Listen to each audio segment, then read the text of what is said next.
Brazil سے وہ VIP set سے مانچسٹر میں آئی جہاں اسے علاج کے لیے ڈاکٹروں کی اگلی ہدایت تک رہنا تھا۔ سارے اخراجات برازیلین حکومت اٹھا رہی تھی۔ وہ اسے مکمل صحت یاب کر کے بیچنا چاہتے تھے، لیکن اسے مانچسٹر آنے کی جلدی تھی۔ اس کی وجہ سے اس کے ساتھ رہنے والوں کی تعلیم کا نقصان ہو رہا تھا۔ وہ سب لوگ ویکنڈ کا سوچ کر میچ دیکھنے گئے تھے۔ این، ڈیرک وغیرہ پہلے ہی واپس آ چکے تھے۔ کارل، ویرا، سائی، آلیان اس کے ساتھ تھے۔ کارل کا تو ویسے بھی برازیلا میں TV پر مستقبل کافی روشن ہو گیا تھا۔ اسے تو چند اور دن وہاں رکنے پر اعتراض نہیں تھا۔ ساتنا اور لیڈی مہر ایئرپورٹ سے اس کے ساتھ اسپتال گئے اور اسپتال میں اس کے professors, class fellows, uni fellows آ کر ملتے رہے۔ شیزا بھی اس کے لیے پھول لے کر آئی۔ ڈیرک تو برازیلا میں بھی کئی بار اس سے مل چکا تھا، اور ڈائم وغیرہ کا گروپ اور ہانا، شرلی، للی سب وہاں بھی اس سے مل گئے تھے اور یہاں بھی آتے رہے۔ اسٹور کا مینیجر، اس کے کولیگز اور اس کا پہلا باس تو کئی بار آئے۔ یہ کیسا حادثہ تھا مس اخروٹ جو تمہیں برازیلا میں پیش آیا اور تمہیں ٹھیک کر گیا؟ انہوں نے سنجیدگی سے اس کا جائزہ لینے کے بعد کہا۔ مس اخروٹ جواب میں صرف مسکرا دی۔ تو برازیلا نے تمہیں بدل دیا؟ شاید، وہ اور مسکرا دی۔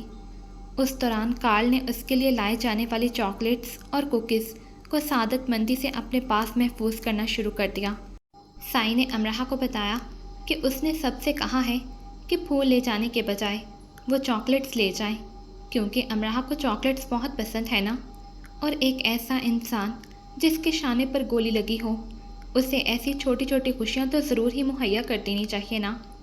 ان چھوٹی چھوٹی خوشیوں میں سے ایک بھی امرہا کے منہ میں نہ گئی۔ البتہ ہال میں کارل نے اپنے کمرے کی حفاظت چوری پروف کر دی۔ جب وہ گھر آئی تو اس کے کمرے کو ویرا، ساتنا اور این نے مل کر مختلف پوسٹرز، کارٹونز اور دعاؤں سے سجا رکھا تھا۔ دیواروں پر ان سب کی مختلف موقعوں پر لی جانے والی تصویریں لگی تھیں، اور یونی فیلوز کے پیغامات کارڈز کی صورت دیواروں سے چھول رہے تھے۔ یونیورسٹی نے اسے آفیشیل لیو دے دی تھی۔ اس کے لیکچر ریکارڈ کیے جا رہے تھے اور اسے گھر ملتے تھے۔ سائی ایک بار ضرور اس کے پاس آتا، کافی پی کر چلا جاتا۔ آلیان یونی سے پہلے، یونی اور جاب کے بعد اتنی بار اس سے مل جاتا کہ لگتا وہ واقعی اسپائڈر مین ہے، عمارتیں پھلانگتا آتا جاتا ہے۔ کارل اپنی الٹی سیدھی تصویریں کھینچ کھینچ کر اسے بھیجتا رہتا کہ خوبصورت انسان کو دیکھنے سے انسان جلد صحت یاب ہو جاتا ہے۔ وہ اب تک فون پر ہی دادا سے بات کرتی رہی تھی، اور اسے حیرت یہ ہوئی تھی کہ دادا نے ایک بار بھی نہیں کہا کہ وہ اسے دیکھنا چاہتے ہیں۔ جب وہ شٹل کاک آ چکی اور اٹھ کر بیٹھنے لگی، جبکہ اب بھی اٹھنے سے اس کے سر میں تیسیں اٹھتی تھی اور اس کا بایاں شانہ درد کرتا تھا، اور اکثر وہ کئی گھنٹے متلی کا شکار رہتی تھی، اور اچانک ہی اسے تیز بخار ہو جاتا تھا۔ تو دادا پہلی بار اسے دیکھ کر بات کرنے لگے، کیونکہ اس نے خود ہی کہا تھا کہ وہ انہیں دیکھنا چاہتی ہے۔ آپ مجھے بتاؤ کہ تمہارے ساتھ کیا ہوا تھا؟ ایسے ہی فینس بھڑک اٹھے اور لڑتے لڑتے مجھ پر گر گئے۔ وہ ٹیک لگا کر بیٹھی تھی، اور اس کے چہرے پر زخم کے نشانات اب کچھ منتمل اور قابل برداشت ہو گئے تھے۔ سر کو اس نے دوپٹے سے ڈھانپ رکھا تھا، کیونکہ پچھلے حصے میں لگی بینڈیج سامنے سے ذرا سی نظر آتی، اور گردن کی بھی۔ بس؟ دادا نے بہت آرام سے پوچھا۔ جی، جو جھوٹ ساتنا نے بولا تھا وہ اب تک اسے ہی آگے لے کر چلتی رہی تھی۔ تمہارے بس اتنے معمولی سے زخمی ہونے پر ویرا، کارل، سائی اور آلیان اتنے پریشان ہو گئے تھے؟ وہ مجھے ہوش نہیں آ رہا تھا نا، اس لیے میرے سر پر چوٹ آئی تھی، بس خوفزدہ ہو گئی تھی، بہت زیادہ۔ مانچسٹر کے اسپتال میں جب وہ آئی تو اس نے یہ بتایا کہ وہ گھر آ چکی ہے۔ جب وہ گھر آ چکی تو وہ یہ بتانے لگی کہ وہ یونی جانے لگی ہے، اور دادا نے ایک بار بھی اس سے کوئی سوال یا تکرار نہیں کی۔ جو وہ کہتی وہ سن لیتے، اور اسے صحت مندی اور زندگی کی سلامتی کی دعائیں دیتے رہتے۔ جب میں نے باری باری ویرا، سائی اور پھر آلیان کو دیکھا تو مجھے جیسے کچھ بھی پوچھنے کی ضرورت نہیں رہی، اور مجھے لگا کہ وہ مجھ بیچارے بوڑھے پر ترس کھا رہے ہیں، مجھے صدمے سے بچانا چاہتے ہیں۔ میں نے شہریار کی مدد لی۔ وہ ایک پڑھا لکھا سمجھدار انسان ہے۔ اس نے کچھ وقت لگایا انٹرنیٹ پر، اور اسے معلوم ہوا کہ تصادم میں کل 3 لوگوں کو گولیاں لگی ہیں۔ اور ان 3 میں سے ایک مانچسٹر یونیورسٹی کی اسٹوڈنٹ ہے۔ پھر اس نے یونیورسٹی انتظامیہ سے رابطہ کیا اور اسے بتایا گیا کہ وہ ایک اسٹوڈنٹ امرہ واجد ہے۔ تم نے مجھ سے جھوٹ اس لیے بولا کہ میں ایک بوڑھا انسان ہوں۔ ایسی خبر سن کر مجھے کچھ ہو نہ جائے۔ ساتنا سے لے کر سائی تک سب مجھ سے چھپاتے رہے۔ یہ ایک اچھی حکمت عملی تھی مجھ بوڑھی جان کے لیے امرہ، لیکن میں انجائنا کے درد کا شکار انہی دنوں ہوا۔ جانتی ہو کس لیے؟ صرف اس لیے کہ تم نے خود کو خود مر جانے دیا۔ تم نے اپنی جان کی پرواہ نہیں کی۔ تم نے خود کو اہم نہیں جانا۔ تمہیں بہانہ مل گیا مرنے کا۔ تم نے چاہا کہ تم مر جاؤ۔ تم نے خود کو محفوظ کرنے کی کوشش نہیں کی۔ تم نے اپنی کمزوری ظاہر کی، ہمت اور طاقت نہیں۔ یہ غلط ہے۔ یہ غلط تب ہوتا اگر تم ٹھیک رہتی۔ تم موت کی باتیں کرتی تھی۔ میں نے اپنا پاسپورٹ ایمرجنسی ویزے کے لیے بھیجا، لیکن مجھے ویزا نہیں ملا۔ میں وہاں آتا اور تم سے پوچھتا امرہ کہ کیا زندگی ایسی بیکار شے ہے کہ اسے موت کے حوالے کر دیا جائے؟ نہیں، وہ ایک حادثہ تھا دادا، اور بس۔ تم ساری دنیا سے جھوٹ بول سکتی ہو، مجھ سے نہیں۔ وہ خاموش ہو گئی۔ تم مرنا چاہتی تھی؟ ہاں، اس نے اعتراف کر لیا۔ میں نے خود کو مارنا نہیں چاہا تھا، لیکن وہ سب جب وہاں ہوا تو میں نے دعا کی تھی کہ کاش میں مر جاؤں، کیونکہ میں خودکشی نہیں کر سکتی تھی اور طبی عمر تک خود کو گھسیٹ نہیں سکتی تھی۔ میں بظاہر بھاگتی رہی خود کو بچانے کے لیے، لیکن اندر ہی اندر میں یہ خواہش کرتی گئی کہ میں زندہ نہ رہوں۔ مجھے سزا دینے کے لیے، یہ بتانے کے لیے کہ اگر ہم زندہ لوگوں کی قدر نہیں کرتے تو وہ مر کر اپنی قدر بڑھوا لیتے ہیں۔ وہ خاموش رہی کیونکہ یہی سچ تھا۔ وہ آلیان اور دادا دونوں کو مر کر دکھانا چاہتی تھی، اور اس لیے بھی کہ اسے زندہ رہنے میں دلچسپی نہیں رہی تھی۔ پاکستان آ جاؤ۔ ایسا نہیں ہو سکتا۔ وہ رو دینے کو ہو گئی۔ پھر چلی جانا، میں تمہاری دیکھ بھال کرنا چاہتا ہوں، تم سے ملنا چاہتا ہوں۔ وہ دادا کی طرف دیکھنے لگی۔ آپ مجھے واپس نہیں آنے دیں گے؟ ایک نمازی سے وعدہ لے لو، دادا نے بہت پر یقین انداز سے کہا۔ ٹھیک ہے، پھر مجھے وعدہ دے دیں، اس نے بہت دیر تک سوچنے کے بعد کہا۔ اس کے پاس 10 چھٹیاں تھیں، وہ ان چھٹیوں میں جا کر واپس آ سکتی تھی۔ اس نے اپنا ٹکٹ بک کروا لیا اور ویرا کو ساتھ چلنے کے لیے کہا۔ تم لیو پر ہو، میں نہیں۔ ویرا نے اس کے گال پر چٹکی لی۔ چند دنوں کی بات ہے، تمہیں یونی سے نکال نہیں دیا جائے گا۔ ویرا اور زیادہ ہنسنے لگی، لیکن شرارت سے۔ میں تمہارا یہاں انتظار کروں گی، بلکہ ہم سب کریں گے۔ میں ایک خود غرض لڑکی ہوں نا ویرا۔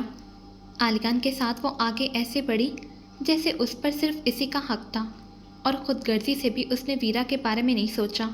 اور اب وہ اتنے دنوں سے ویرا سے بات کرنا چاہ رہی تھی، لیکن ہمت نہیں ہو رہی تھی۔ تمہارے کمرے میں رکھا وہ البم میں نے دیکھ لیا ہے، جس میں میری تصویر پر تم نے لکھا ہے، دوستی کی تعریف کے لیے ویرا کا نام کافی ہے۔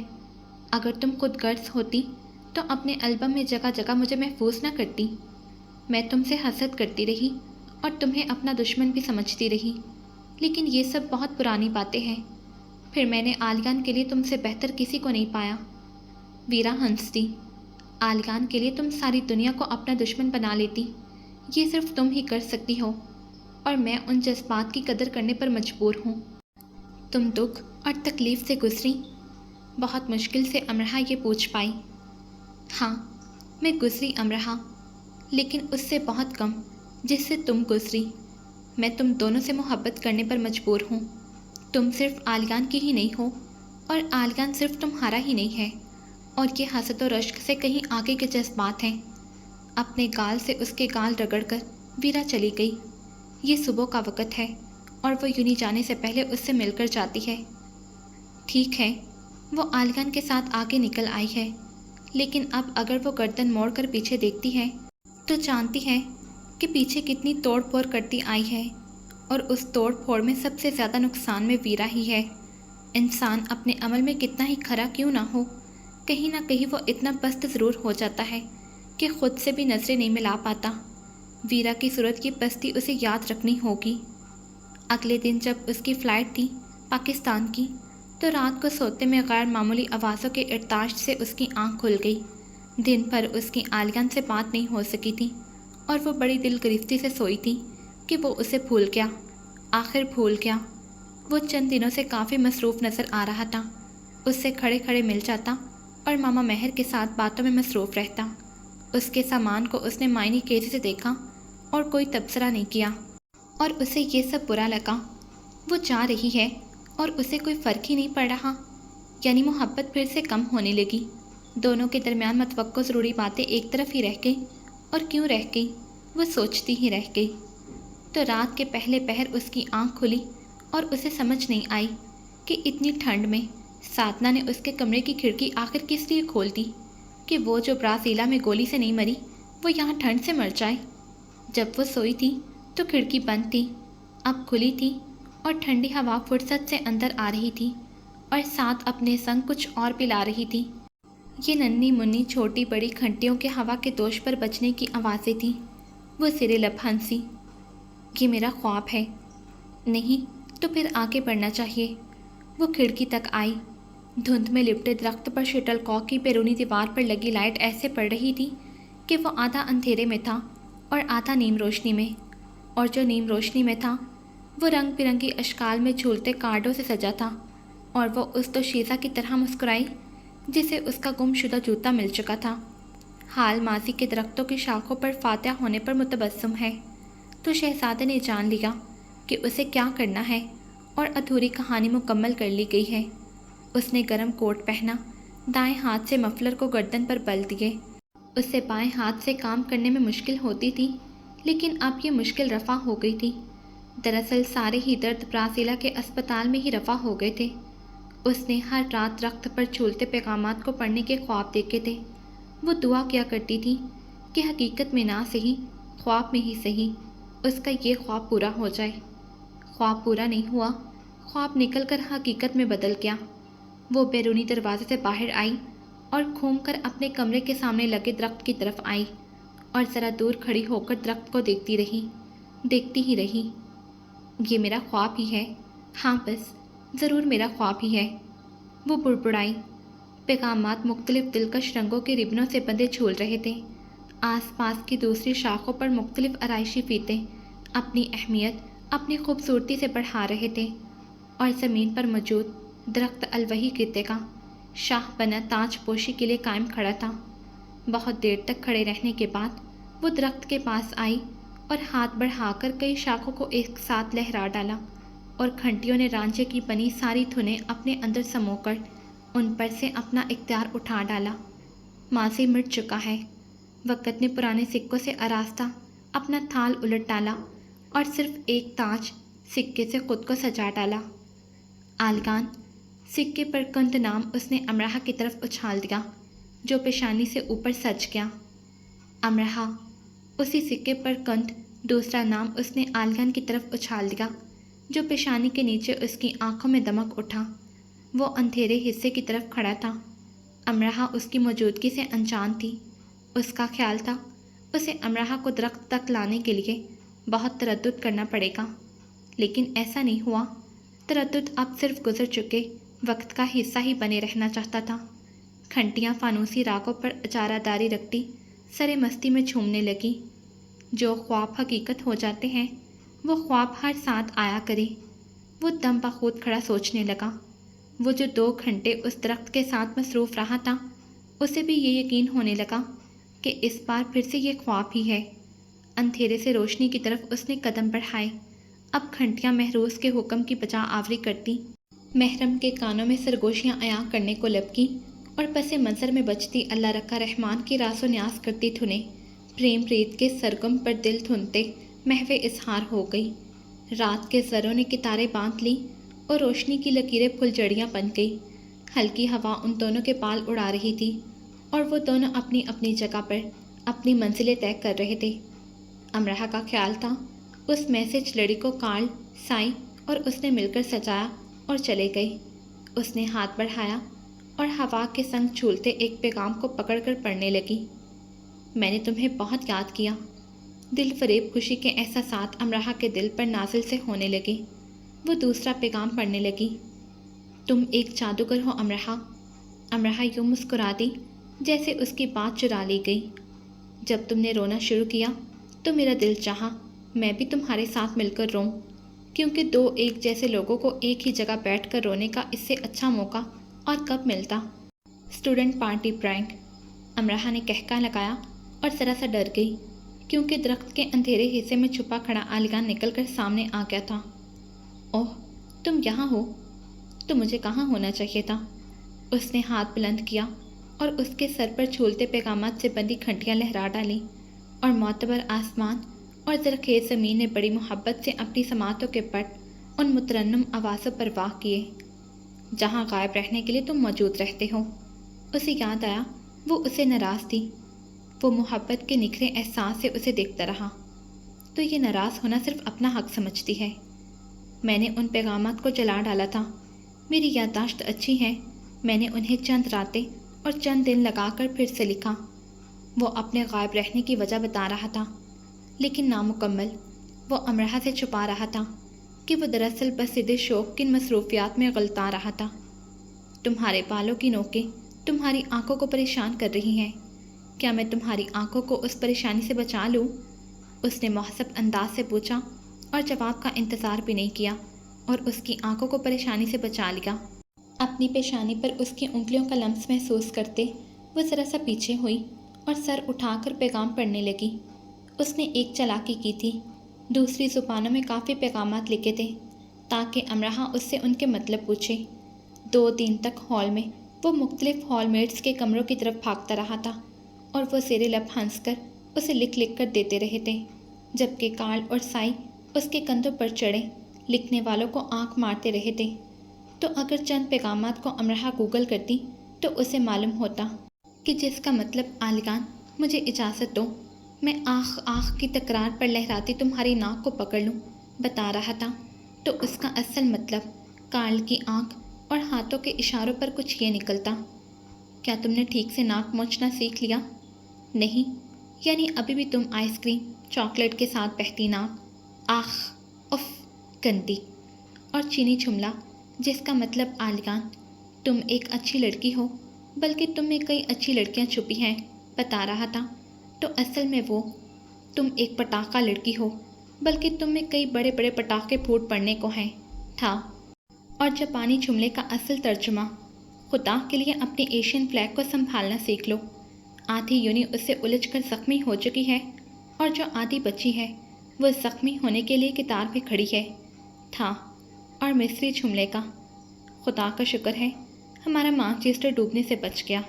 اور کورین جملہ جو عالیگان نے مجھ پر شکر لازم ہے لکھنے کے لیے کہا تھا، تو دراصل وہ کچھ یوں لکھا گیا تھا، ہم بھی مانچسٹر کی پیداوار اپنی ایک امرحہ لاہور پر اتاریں گے، انہیں بھی معلوم ہو دن میں ستارے اور رات میں سورج کیسے دکھتے ہیں، پھر کیا وہ شکر ادا کر پائیں گے؟ اگلا جملہ اطالوی میں لکھا تھا، اور آخرکار وہ اس پیغام تک پہنچ ہی گئی تھی۔ یہ کیا لکھا ہے؟ اس نے لکھنے والے سے رابطہ کیا۔ وہ مسکرایا، اسے دیکھا، جھکا اور ایک گھٹنے کو ٹیک لگا کر زمین پر بیٹھ گیا اور اس کا دایاں ہاتھ پکڑ لیا۔ اس کا مطلب ہے میرے سامنے جھک کر میرا ہاتھ تھام لو۔ گلے سرخ کی گزرگاہوں کی راہی بنی وہ لہرا سی گئی۔ اتنے چھوٹے سے جملے کا اتنا بڑا مطلب؟ ہاں، جیسے ایک امرحہ کا مطلب سارا عالیگان، اس نے کاملیت لیے کہا۔ اب اس کے آگے دوسرا پیغام تھا جو فرینچ میں تھا۔ اس نے کنکھیوں سے عالیگان کو دیکھا اور مطلب پوچھنے کی غلطی نہیں کی، لیکن اس نے مطلب بتانے کی جلدی ضرور کی۔ اس کا مطلب ہے میرا دوسرا ہاتھ بھی تھام لو۔ بیٹھے بیٹھے ہی اس نے اس کا دوسرا ہاتھ بھی پکڑ لیا۔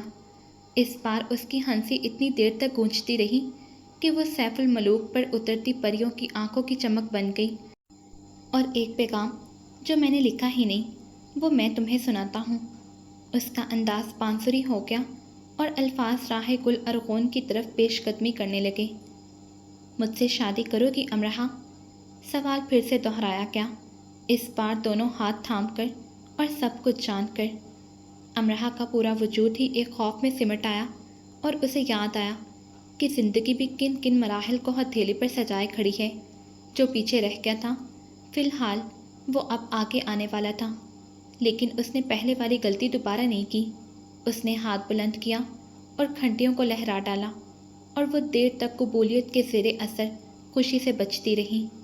وہ کھڑی مسکرا کر اسے دیکھ رہی تھی، وہ بیٹھا اس کی مسکراہٹ پر نثار ہو رہا تھا۔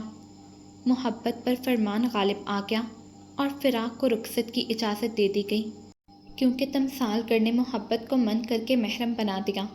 اب تکرار کی ضرورت رہی نہ انکار کی حاجت۔ وہ لاہور آ گئی اور یہ دیکھ کر بہت خوش ہوئی کہ گھر ایسے سجا تھا جیسے کوئی اہم شخصیت آ رہی ہو۔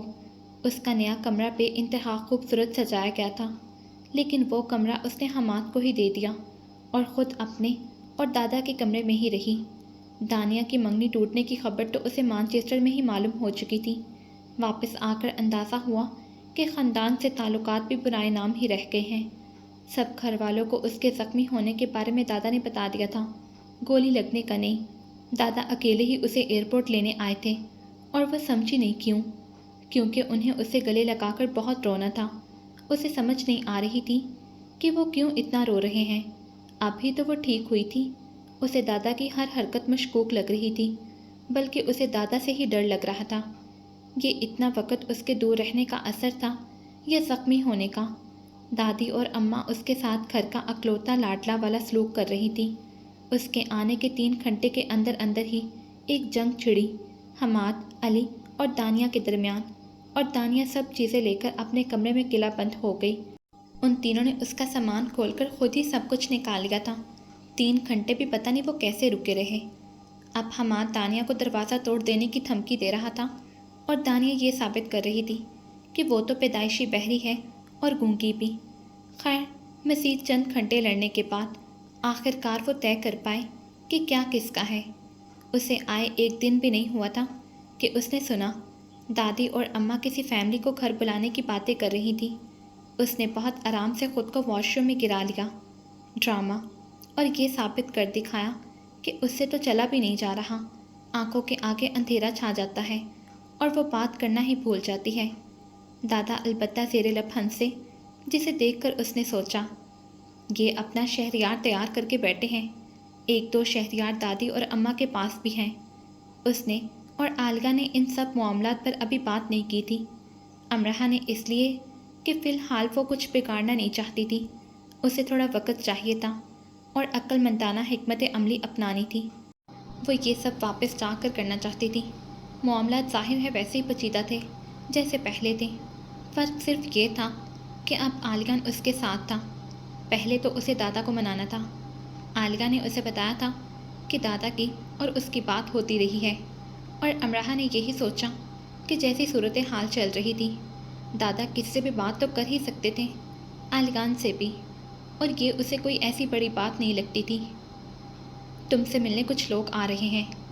جس بستر پر وہ معذور ہونے کا ڈرامہ کیے دراز تھی، وہاں اس کے پاس اس کا ہاتھ پکڑ کر دادا نے کہا، لیکن میں تو چل بھی نہیں سکتی، کیسے ملوں گی؟ آپ بھول رہے ہیں، برازیلا میں مجھے گولی لگی تھی۔ گولی سمجھتے ہیں آپ؟ وہ بڑی گولی زدہ سی نظر آنے لگی۔ ہاں، گولی مطلب گولی ہی۔ دادا ہنسے۔ تو گولی کھانا کوئی آسان ہے؟ اتنی تکلیف رہتی ہے میرے شانے میں، اور چلتی ہوں تو بری طرح سے چکر آتے ہیں۔ مانچسٹر سے لاہور میں صرف آپ کے لیے آئی ہوں، لیکن اس کا یہ مطلب نہیں کہ میں ٹھیک ہو گئی ہوں۔ مجھے بیمار ہی سمجھا جائے دادا۔ وہ بیمار کے کمرے میں آ جائیں گے، دادا اس کے انداز سے محسوس ہوئے۔ ہو سکتا ہے اس وقت میں سو رہی ہوں۔ وہ نیم دراز ہو گئی۔ جب تم جاگ رہی ہوگی وہ تب آئیں گے۔ میرے کمرے سے دوائیوں کی بو آتی ہے، مجھ سے بھی۔ ایسے موقع پر سادنا کہتی ہے، چھی چھی۔ برا منہ بنانے میں اس نے سب بروں کو مات دے دی۔ ہی، ایسے موقع پر دادا یہ کرتے ہیں۔ دادا کتنی ہی دیر تک ہنستے ہی رہے۔ تو میں ان مہمانوں کو انکار کر دوں کہ تم نہیں ملنا چاہتی؟ بالکل، پھر کبھی صحیح، وہ کبھی جو کبھی نہیں آئے گی۔ پھر کب؟ تم مانچسٹر چلی جاؤ گی، شٹل کاک میں لیڈی مہر کے پاس۔ وہاں وہ تم سے تمہارا ہاتھ تو نہیں مانگے گی نا؟ اس نے چونکنے میں وقت دیا، کیونکہ بات دیر سے سمجھی۔ آپ مذاق کر رہے ہیں؟ نہیں امرہا، اب مذاق نہیں۔ انہوں نے افسردگی ملی سنجیدگی سے کہا، سنو میری پیاری، مانچسٹر سے 2 خوبصورت لوگ، لیڈی مہر اور ان کا بیٹا عالگان، آج صبح لاہور آ چکے ہیں اور اس وقت ہوٹل میں ہیں۔ اور ابھی میں ان کے ساتھ چائے پی کر آ رہا ہوں اور کچھ ہی دیر میں مجھے ان کے پاس واپس جانا ہے۔ کل دن میں عالگان ہمارے گھر آئے گا۔ امرا کے دیکھنے اور سننے کے انداز میں بے یقینی تھی۔ آپ کیا کر رہے ہیں دادا؟ اس نے سہم کر پوچھا۔ اس کا رنگ پیلا پڑ گیا اور اس کے شانے میں تکلیف اٹھی اور بڑھنے لگی۔ وہ سب جو اب میں تمہارے لیے کر سکتا ہوں۔ مجھے تمہیں کچھ باتیں بتانی ہیں امرا۔ تم جانتی ہی ہو میری ماں اس لیے مر گئی تھی کہ انہیں سانپ نے کاٹ لیا تھا اور ان کا بر وقت علاج نہیں ہو سکا تھا۔ ہم سب بہن بھائی ان کے گرد جمع ہو کر رو رہے تھے اور میں دیکھ رہا تھا کہ کیسے موت ان کی سفیدی کو سیاہی میں بدل رہی ہے۔ وہ میری زندگی کا سب سے دردناک وقت تھا، اور دوسرا دردناک وقت وہ تھا جب تم میرے سامنے بیٹھی رو رہی تھی۔ امرا، تمہیں بھی سانپ نے کاٹ لیا تھا اور زہر تمہاری آنکھوں سے پھوٹ رہا تھا۔ وہ سنگے چور تھا اور اس کا زہر تمہاری رگوں میں دوڑتا مجھے دکھائی دینے لگا تھا۔ تمہاری صورت کی سیاہی نے میری آنکھوں کا نور جذب کرنا شروع کر دیا اور میں جان گیا کہ پر وقت علاج نہ ہوا تو کون تمہیں مرنے سے بچا سکے گا۔ میں نے عالگان کے لیے لیڈی مہر سے بات کرنا چاہی، لیکن مجھے سادنا نے بتایا کہ عالگان اور ویرا شادی کر رہے ہیں۔ میری غیرت نے گوارا نہ کیا کہ میں عالگان سے بات کروں، لیکن میں نے خدا کے حضور اپنی بات رکھ دی۔ تمہارا تریاق عالگان ہی ہے۔ حقیقتاً یہ مجھے اس وقت معلوم ہوا جب میں نے برازیلا میں اس سے بات کی۔ پہلی گفتگو کے بعد دوسری گفتگو 1.5 گھنٹے کے بعد ان کے درمیان ہوئی۔ دادا نے عالگان کو فون کیا تھا۔ تمہیں بہت حیرت ہوگی میری بات سن کر، لیکن اگر تم یہ یقین رکھو کہ میں جھوٹ نہیں بول رہا تو میں یہ کہنا چاہتا ہوں کہ میں نے ایک دم سے تمہیں اپنے دل کے بہت قریب پایا ہے، اتنا ہی قریب جتنی امرا ہے۔ میں ان احساسات کی قدر کرتا ہوں جن کے زیر اثر تم اس حالت میں نظر آ رہے ہو۔ میں ایک بوڑھا انسان ہوں، میری سوچیں پھٹک پھٹک جاتی ہیں، لیکن میری ایک سوچ تم پر آ کر ٹھہر گئی ہے کہ میں نے تم جیسے انسان کے بارے میں امرا کی باتیں لاپرواہی اور تنفر سے کیوں سنی۔ میں نے اس بات کو معمولی کیوں جانا جب اس نے کہا کہ تم ایک اچھے انسان ہو۔ عالگان خاموشی سے سب سنتا رہا، اور حقیقت یہ تھی کہ اسے اس بات کی پرواہ نہیں تھی کہ دنیا میں وہ اپنی عظمت کی تھاک کس کس پر بٹھا چکا ہے۔ اسے صرف ایک ہی دکھ تھا کہ جو پیغامات اس کے لیے لکھے گئے اس نے وہ نہیں لیے، اور جو ہاتھ اس سے چھوٹ گیا اس نے وہ مضبوطی سے پکڑ کیوں نہ لیا۔ اس وقت اس پر اپنی ذات کی ساری پستیاں اور خرابیاں عیاں ہو گئیں، اور اس نے اپنی ساری بدصورتی دیکھ لی۔ کبھی کبھی ہم بوڑھے کچھ باتیں دیر سے سمجھتے ہیں۔ دادا نے یہ آخری بات کی جو ایک پچھتاوے کا احساس لیے ہوئے تھی۔ تم نے مجھ سے کہا کہ انسانوں کے ہجوم میں تمہیں ایک ایسا انسان ملا جس کی آنکھ میں رحم دلی اور اخلاق میں نرمی ہے۔ میں یہ کیسے بھول گیا کہ ساری زندگی تم نے بے رحمی اور بد اخلاقی ہی دیکھی تھی، تو اب اس کی اصل قدردان تم ہی تو تھیں۔ تم نے کہا امرا، تمہیں ہمیشہ اپنی قسمت پر شک رہا جو عالگان کے ملنے سے رشک میں بدل گیا، اور تم نے کہا امرا کہ مشرق ایک گنجان خطہ ہے، فلسفیوں کے ان فلسفوں سے بھرا ہوا جن کے پیندے میں تعصب ہوتا ہے اور کنارے پر منافقت۔ تم نے اتنی بڑی بات کہہ دی، میں کئی راتیں اس سوچ کو لے کر جاگتا رہا کہ تم نے اتنی بڑی بات کیسے سیکھ لی، تم معاشرے کی جڑوں میں کب گھس گئیں اور کھری کھوٹی حقیقت کیسے اکھاڑ لائیں۔ تو تم واقعے میں بدل چکی تھی۔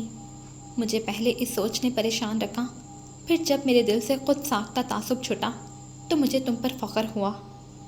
ہاں امرا، قیمتی انسان سے میرا مطلب حسب نسب والا قیمتی انسان ہی تھا، اور میں یہی چاہتا تھا کہ تم ہم دو میں سے ایک کا انتخاب کر لو۔ میرا یہ تھی میری کنارے کی منافقت۔ امرا، ہمیں کچھ وقت لگتا ہے لیکن ہم اپنا آپ پا ہی لیتے ہیں، اور میں نے بھی اپنا کھرا کھوٹا پا ہی لیا۔ تمہارے پاس تو کوئی انسانوں کو ناپنے کا آلہ نہیں تھا، پھر بھی تم نے جان لیا کہ انسان ہونا کسے کہتے ہیں، اور میں جس نے معاشرتی جنگل میں کئی اشرے اپنے پیمانوں سمیت گزارے، میں کیسے چوک گیا۔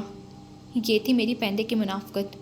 جس سے لگاؤ ہو جائے اس کے لیے ہم کائنات میں بھاگ توڑ کر بہت سے فلسفے اکٹھے کر لاتے ہیں کہ دیکھو یہ بے مثال ہے۔ ہم اسے اس آنکھ سے دیکھتے ہیں جو آنکھ دنیا کے پاس نہیں ہوتی۔ جو ہمیں روشنی نظر آتی ہے وہ معاشرے کو اندھیرا دکھتا ہے۔